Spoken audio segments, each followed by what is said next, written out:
think the first thing, people transitioning into project management, it's really important to realize that projects are everywhere. It's just, to me, it's like you look around and there are projects that you can work on everywhere. So whether you're in one role in a company and want to move from that role to project management. Hi, I'm Anna Anderson, CEO and founder of the Women in Project Management Network. I'm a project manager by profession, a career coach, a PMP trainer, and a LinkedIn learning instructor. But more importantly, I'm someone who's been in your shoes. Not too long ago, I was filled with doubt, stepping out of my comfort zone and navigating rejection after rejection. It wasn't an easy journey, but through perseverance, hard work, and lessons learned, I finally found my yes. That moment changed everything, not just for me, but for the many people I've since had the privilege to help. I've seen how lives transform when you have the right tools, when you have the right support and encouragement to pursue those six-figure project management roles. On the Project Management Connect show, here I share inspiring stories from project managers who've gone through aspiring to hired. I also bring in industry experts, recruiters, and hiring managers to show us how it's done. Together, we'll explore practical strategies and actionable tips to help you on your journey. So whether you're just starting out, transitioning into project management, or looking to elevate your project management career, this podcast is for you. If project management feels like your calling, or if you're just exploring, it's time to dive in. So let's get started, fellow project manager. Your journey begins here.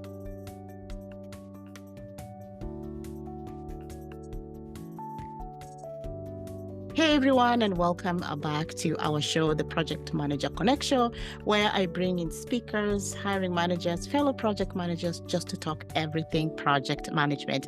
And today I'm thrilled to welcome a guest who I've admired for years. I have admired her work, Bonnie Biafore, but she is a best-selling author. She is a project management guru and expert, and one of the top instructors on LinkedIn Learning. If you go on there, I refer her course to everyone who ever wants to take any project management course. You've probably come across, again, one of her courses, as I mentioned. And if you haven't taken one, please go ahead and take them. Project Management Foundations, Microsoft Project Expert, and many other project management courses out there. Please check them out. So she's here today to share with us everything project management, how she started her journey, and just any contributions she can bring to us. She brings in a rare combination of deep technical knowledge and the ability to teach in a way that just makes sense. I've taken your classes and sometimes I'm just like, that actually does make sense. So if you're just new to project management, she is here. Whether you're advanced in project management, she is here. But today I'm going to have a great conversation with her. Hi, Bonnie. How are you doing today? I am doing really well. We had a little bit of snow overnight, which always excites me.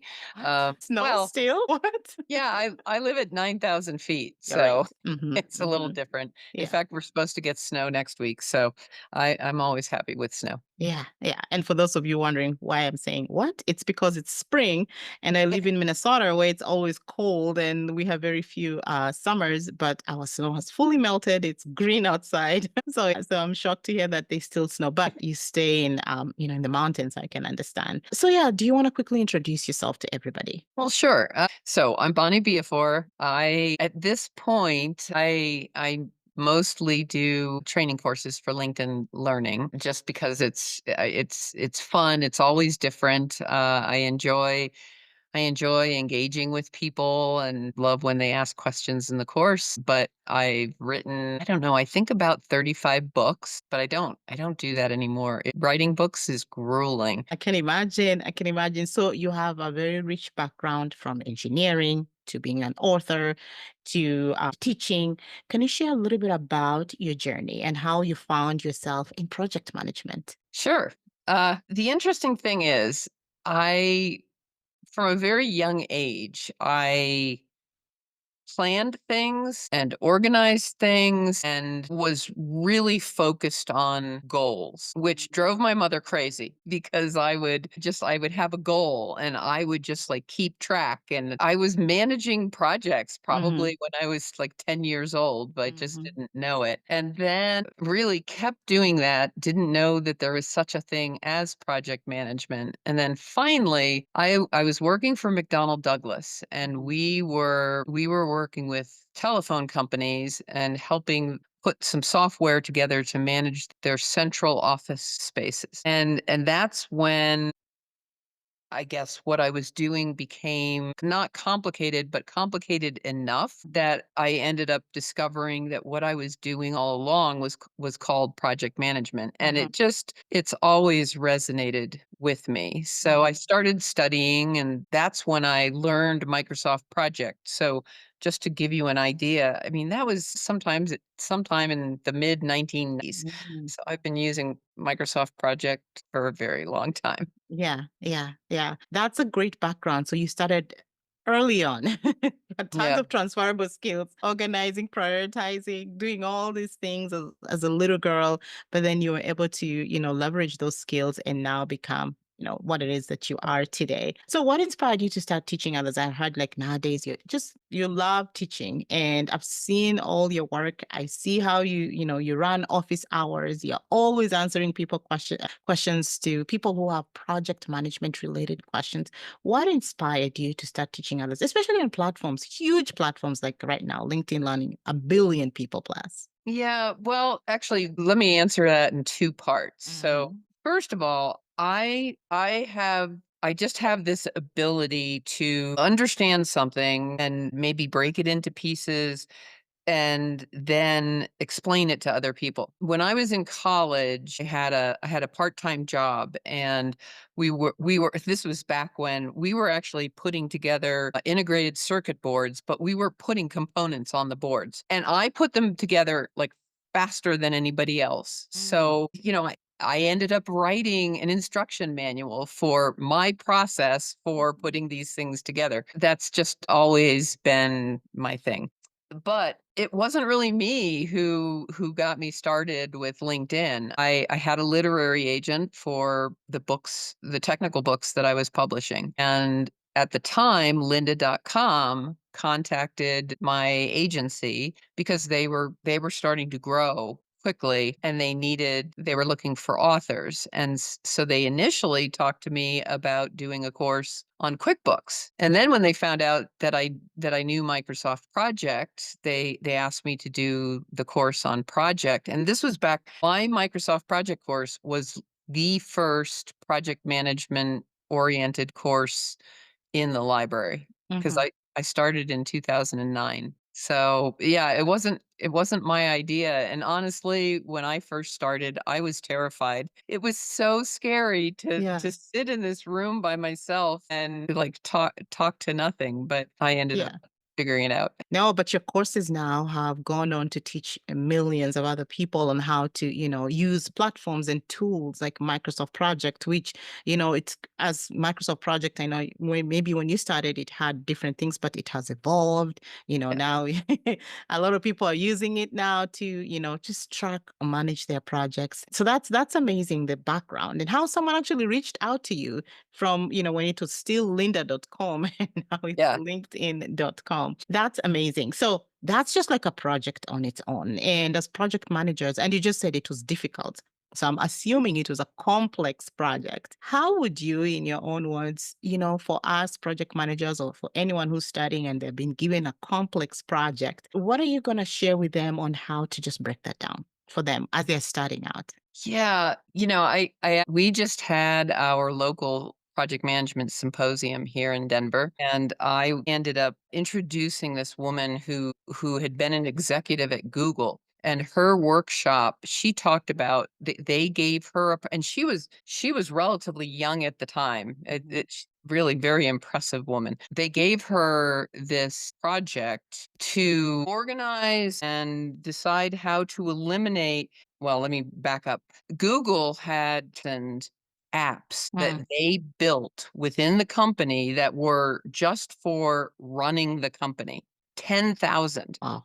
That's a And lot. they were spread across all these different areas of Google. And in a lot of cases, they might have had like 6 different apps that were doing the same thing just Mhm. for different organizations. And they basically, her project was, was to basically go through this and make it so that they just coordinated and organized and reduced the number of apps and Mhm. decided which ones to use and which ones not. And I mean, I think about that and it's overwhelming, Mhm. and it was overwhelming to her, but she did what every project manager does, which is you start to break things down. Mhm. And for her, the interesting thing was the way she was breaking things down was she started building frameworks. So she was figuring out like there was a framework for the different steps within how an app goes from an idea to being an app that they're using to the different parts of the company. So in effect, and hers is probably it's more complicated than anything I've ever done, but she broke it down in 3 or 4 different ways. Yeah. And that's I mean, that's the way to do it. When you have something complicated, I'm big on just creating lists. So if I Mhm. have something where with my course, for example, with project Yes. management foundations, one of the things that I did was, well, okay, what are the different pieces within project management? What PMI breaks it down in the PMBOK, Mhm. but it's broke, and that's a reasonable way to break it down, but it also does not address how things then spread across everything. And there is integration management, but I think when I read the PMBOK, to me, it doesn't really relate. So I said, okay, here are the different parts of project management that I have to talk about. But I also had a chapter on communication, and Mhm. which is part of the knowledge areas. But Mhm. within communication, you also have to deal I just find that I'll make these lists, I'll get everything in there, I don't worry about the order, Mhm. I do that later. It's just it's almost like brainstorming where you do Yeah. that mind map. And then and the other part of it is knowing how low to break it down, because I see people make mistakes in 2 different ways. The one way is that they don't break it down enough. And if you have something where it's just too nebulous, people aren't going to be able to get the work done Mhm. because it's just not clear enough. And then the other mistake, and this might actually even be more common, where when people start to do their first work breakdown structure, they break it down into so much detail. It's literally, they've lost sight of what is the deliverable that's coming out of this package. They're down to first you put the key in the lock and then you turn the key and then you turn the doorknob. And, it's just people don't need that much. Yeah, yeah. So sounds like for you, if anyone of us project managers, if we given a complex project that maybe we are not familiar with, or just it's just complex, your suggestion is first of all, list down what it is that you're planning to do. Yes. Because you can always organize it, but once you write it down, at least you have an idea on what you're going to be working on. And then, from there on, break it down into manageable Yes. ways of how you're going to, work the order in which you're going to work on it. And then, maybe refrain from going deep into details so much so that you'll forget the main deliverable that you're going to be Yeah, working and on. actually there are two other things. Remember that with any project, there is a goal for that Mhm. project. There's this desired outcome or outcomes, and everything that you do when you're breaking it down, you have to make sure that what you're identifying is related to that goal. So it's always starting with the goal and then breaking down. The other thing that if you're working and as a project manager, you're not necessarily breaking this down by yourself. You will have a team of Yeah, people. You might be true. sitting in a conference room to identify everything that's part of that project. And one of the things that's depending on whether you have technology for this or not, but just taking a simple example is you can take sticky notes, and if you have a big whiteboard, you can actually just put sticky notes with Hmm. different, maybe higher level deliverables and put them on that whiteboard. And as people identify things, you can put other ones underneath and you start breaking it down. And then if there's a discussion and it's like, "Oh, this actually needs to be over here because Hmm. of the team that's working on it." You can just pick up those sticky notes and put them somewhere else. Like, I had one project that we were doing that with, and um I had those really big the easels with Hmm. the paper on them, and we ended up having sticky notes on like 6 different pieces of paper on Hmm. those easels, and when we were done, I was, like, walking through the office with these pieces of paper to take them back to my cube Hmm. and, to build it into a true work breakdown structure. No, I agree with you. I worked on a complex project where myself, the business analyst, and the business, we actually huddled in a room. Did the Mhm, same exercise. We had easels and we mhm. had sticky notes. We went and bought sticky notes. We bought candy so that we could stay awake as well. But it was a long exercise, just putting together all the requirements that we needed. And this room was filled with sticky notes.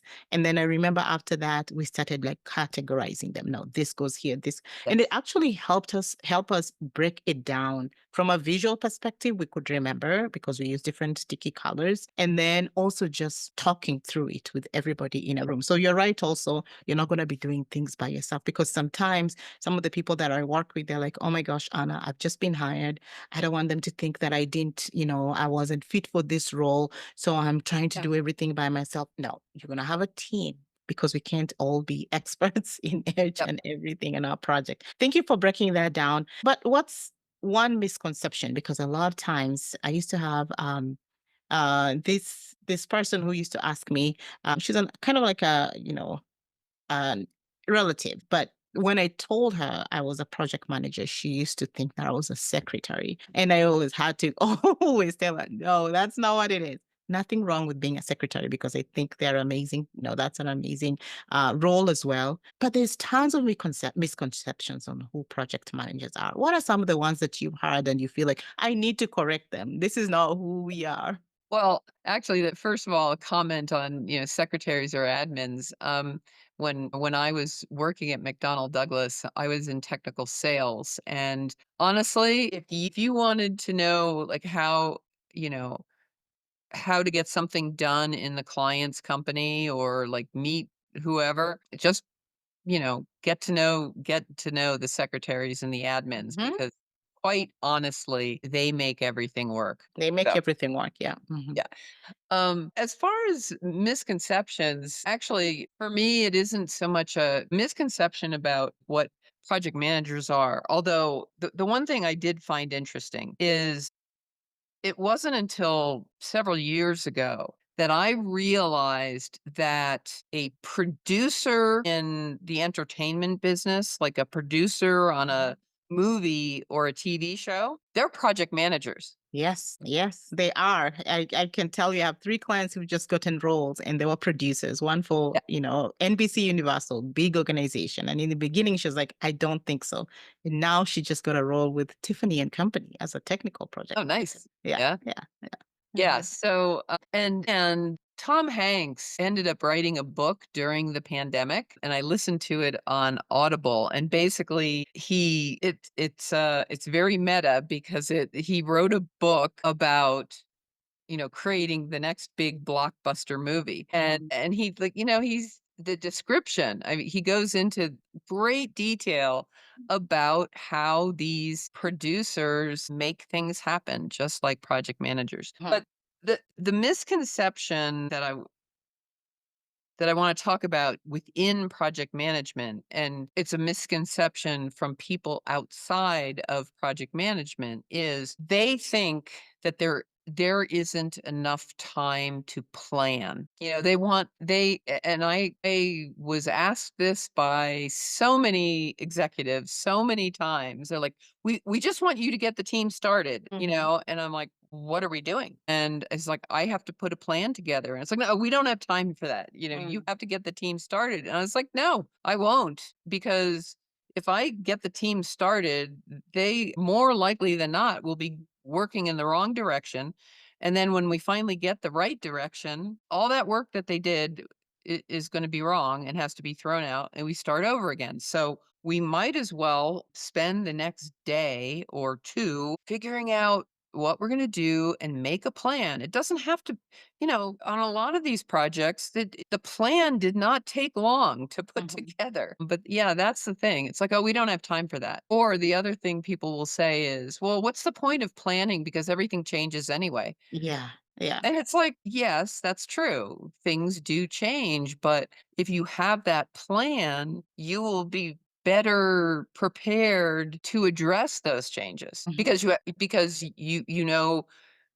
have a change management. Actually, by having a plan, you will have a change management process, and you will actually identify that those are changes, as opposed to just sort of sneaking them in without dealing with the effect that they will have on the cost or the schedule.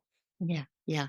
And there's that one saying, failure to plan is planning to fail. And Yes. if you Yes. don't plan, you're going to fail. Even if it's writing it down, it is planning, Mhm. just so that you can have some type of visual and you can have an order on how you're going to do things. So, yes, there's a lot of misconceptions about, as project managers. And you're right, from outsiders, from people who don't know what happens inside. And then when they see, they're like, oh my gosh, you guys are actually doing a lot of work in here. So, yeah. All right.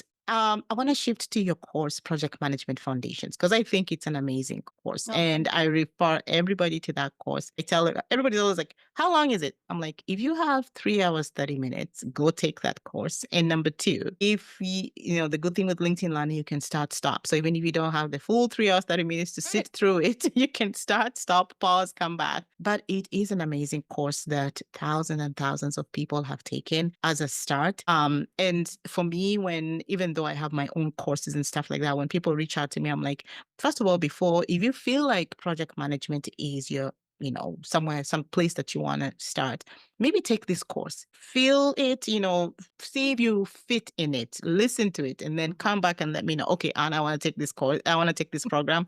Then I'm like, okay, then now let's because I feel like having that foundation, having that knowledge, understanding of what it is, it's very, very important before you just jump into it just because maybe you think it's the next big thing.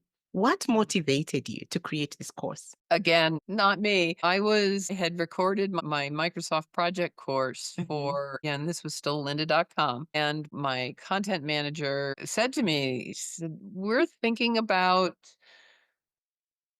doing an introduction to project management course. Would you be interested in putting that together? Honestly, like the first thing that went through my head was, wow, that's a lot of work. Mm. But we ended up talking about it, and I think it took a while to put it together, because now back then, the movies weren't quite as short as they are today. Although I have to admit, I have become a great fan of the 2 to 3 minute movies. But yeah, so we talked about it, and like I said earlier, I went off and just broke it down into chapters, and then from the chapter, of the main topics were chapters, and then the movies. Now keep in mind, there with what I am doing between the books that I used to do and the courses that I do now, I actually have one advantage over project managers on most projects, which is I get the opportunity to enhance the final deliverable. So my project management foundations course has gone through, I think, 5 revisions since the original came out in 2011. And I remember with my QuickBooks book, it took me, I think it wasn't until I did because I had to do one every year as when QuickBooks would Mhm. release a new version. I think it was like the third edition of that book. I finally felt like I got the topics in the right order. Mhm. So I do have a little bit of an advantage in that I can redo things.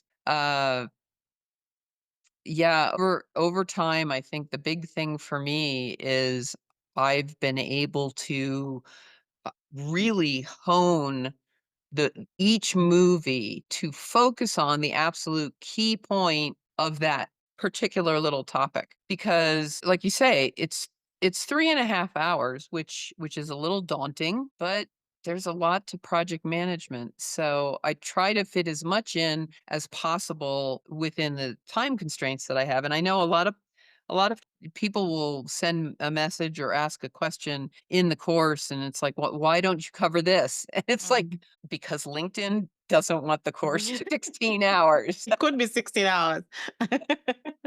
Okay. No, but that's a great explanation. Another one is Microsoft Project, which I know that's the one you started with. And it's a tool that, a lot of us project manager use. What motivated you? I know you someone reached out to you and stuff like that. But, I've watched it and again referred people to it as well. That's another one that is an amazing, amazing course out there on LinkedIn Learning. Microsoft Project is tough. And the interesting thing with the because I have a lot of courses on Microsoft Project. Mhm.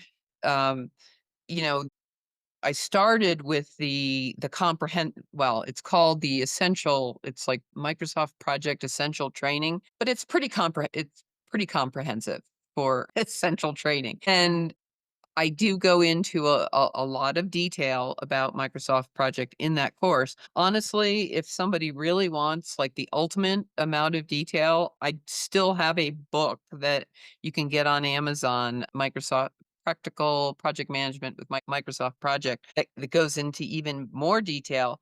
But the interesting thing about Microsoft Project is the I also have a course called Learning Microsoft Project, which is an Mhm. hour, and Mhm. it basically is, okay, these are the very, very basics that you need to be able to use. Because quite honestly, Microsoft Project, there are things in it that are very confusing. And if you don't take the time to understand them, you could spend hours pulling Yeah. your hair out. Yeah.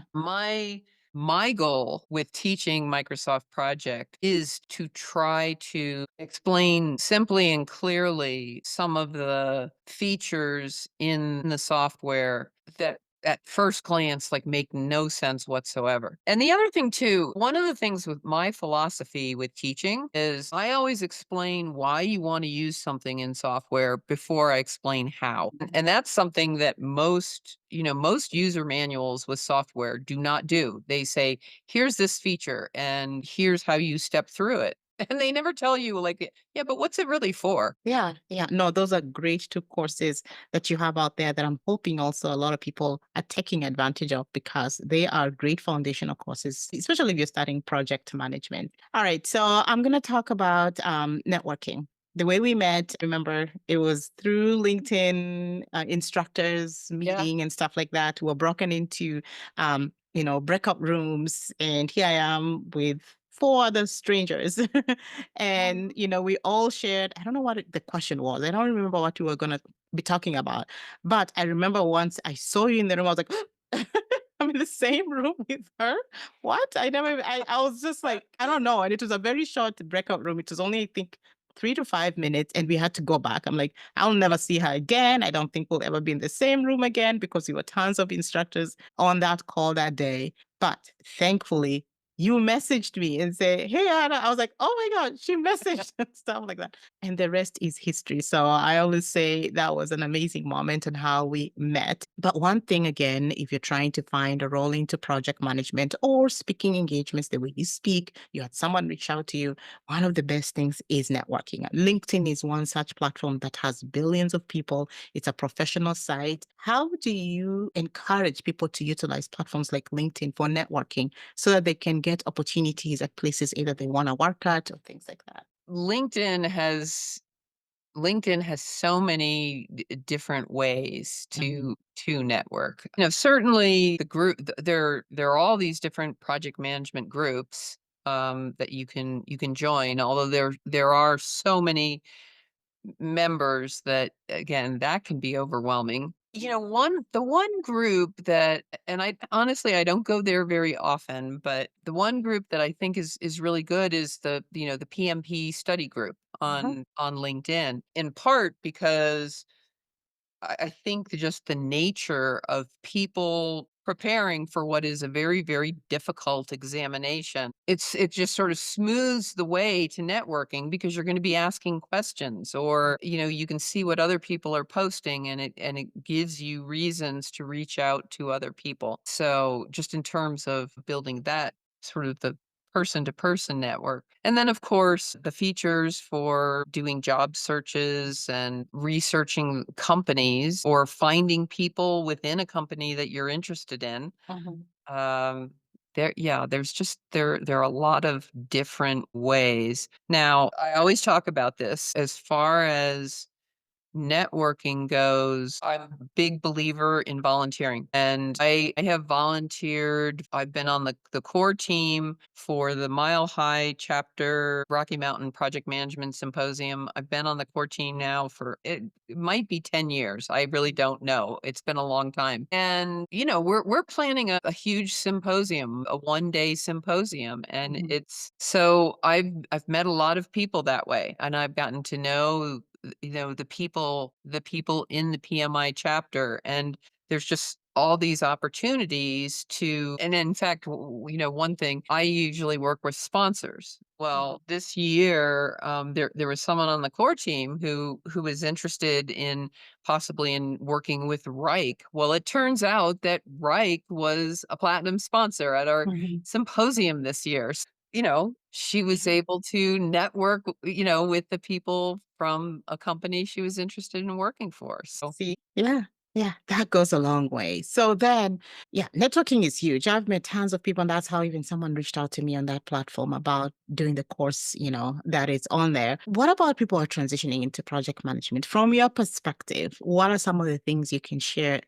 These are the things you can do. well, I think the first thing, people transitioning into project management, it's really important to realize that projects are everywhere. It's just, to me, it's like you look around, and it's just there are projects that you can work on everywhere. Whether you're in one role in a company and want to move from that role to project management, you look for something that the company needs to improve. Or Yeah. I remember when I was still working in a company, I ended up going to one of the senior managers, and I said, hey, you've got this effort going on. I'm interested in managing that. If you're Mhm. looking for someone to manage the project, I'm interested, and I got it. Mm. Yeah, I think it's be open to opportunities, and realize that there are projects everywhere, and that you can, if you don't have the credentials, you can work on small projects and start practicing your skills and building your reputation as someone who can make things happen. And then and also, whether it's in your existing company, you can also volunteer. I volunteer a lot at different organizations, and let me tell you, it's when an organization finds out I'm a project manager, that you could just see their eyes light up, Yeah. because they're nonprofits are always trying to do lots more with minimal resources. And also, I love that you mentioned volunteering, because volunteering, you don't need to like go like, because there's different websites for volunteering for projects that I know of, like Mhm. catchafire.org is one such one, volunteermatch.org is another one. But then, as you said, your own company is a place you can say, I want to learn this, because you're already there, you're already Yep. using the tools, and you can start building that. A lot of people get afraid about that kind of stuff, but sometimes some of these things are right in front of us that we can go ahead and take advantage of so that we can Mhm. put our theory, whatever it is that we are learning, into practice by doing such projects, and volunteering is one such way. So thank you so much, Bonnie. This has been an amazing conversation because, first of all, you've shared with us how to break down complex projects. You shared with us about your courses, project management foundations, Microsoft project, and there's many other ones. These are just the main ones that I truly, truly love, but I know there's many, many other ones.